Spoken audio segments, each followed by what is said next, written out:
Lembaga Penjamin Simpanan atau LPS meluncurkan hasil riset terbaru mengenai indeks menabung konsumen dan indeks kepercayaan konsumen. Direktur Grup Riset LPS menjelaskan bahwa situasi ekonomi yang berat dan adanya kebijakan PPN ini membuat tekanan baru untuk masyarakat dapat menabung. Lembaga Penjamin Simpanan mengeluarkan survei perekonomian terbaru terkait indeks waktu menabung dan indeks kepercayaan konsumen. Hasilnya mayoritas dari total 1.700 responden mengungkapkan adanya keengganan untuk menabung dalam jangka 3 bulan ke depan. Direktur Grup Riset LPS Seto Wardono menjelaskan bahwa berdasarkan survei yang dilakukan pada bulan November 2024, nilai IMK mencapai level 77 atau sedikit menurun dari bulan sebelumnya. Penurunan terjadi pada indeks waktu menabung sebesar 1,9 poin dari bulan sebelumnya ke level 81,5.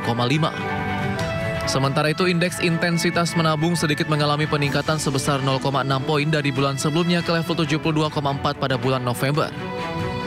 Di sisi lain, meskipun banyak pula responden yang menilai bahwa jumlah yang ditabung lebih kecil dari yang direncanakan, namun dengan adanya kebijakan PPN 12%, maka hal tersebut akan berdampak pada kemampuan masyarakat untuk menabung. Mereka nggak punya uang lagi untuk ditabung gitu ya.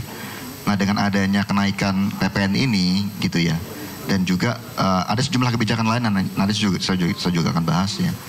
Tentu saja ini akan berdampak juga bagi indeks menabung konsumen. Seto menambahkan bahwa terlihat indeks yang bergerak turun adalah indeks yang menyangkut masyarakat pendapatan menengah bawah. Sedangkan masyarakat atas cenderung flat. Ada paket kebijakan pajak yang mendukung masyarakat seperti pembebasan PPN bagi sembako diharapkan memberikan buffer pada masyarakat menengah bawah.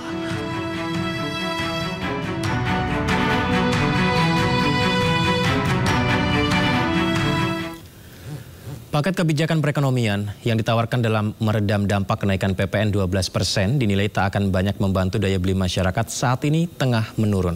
Ketua Dewan Komisioner LPS menjelaskan kebijakan pajak malah akan menggerus kemampuan belanja masyarakat, terutama saat pendapatan tak banyak bertambah. Kebijakan pemerintah untuk menaikkan PPN menjadi 12% disebut sebagai kebijakan disinsentif bagi perekonomian. Meski demikian, pemerintah tetap memberikan insentif PPN 0% dan PPN ditanggung pemerintah. Secara makroekonomi, likuiditas yang terserap melalui pajak tidak akan langsung kembali ke sistem keuangan melalui belanja pemerintah. Ketua Dewan Komisioner LPS Purbaya Yudi Sadewa menilai kebijakan pajak akan membuat pemerintah kesulitan mendorong ekonomi dalam jangka pendek. Sebab jikapun pemerintah banyak memberikan keringanan dalam bentuk insentif PPN, maka pendapatan masyarakat yang masih tertekan tak akan mampu mengimbangi beban pajak yang ditarik melalui sistem. Purbaya pun menilai pertumbuhan simpanan masyarakat akan cenderung tertekan ke depannya. Kalau uang masuk ke pemerintah, kan nggak langsung masuk ke sistem. Nah, let's say 4 bulan di pemerintah sebelum dibelanjakan, dampaknya kan terlambat 4 bulan atau lebih kan. Yaitu paling nggak dalam jangka pendek akan mengaruhi tren tabungan. Berarti akan menurun?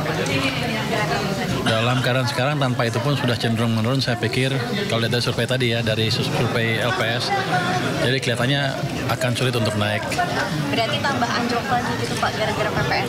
Mudah-mudahan nggak anjlok ya, tapi saya melihat sulit untuk naik kencang. Sebelumnya, pemerintah mengumumkan akan tetap menaikkan PPN ke 12% di tahun 2025 dengan sejumlah barang dan jasa penting yang akan dikecualikan.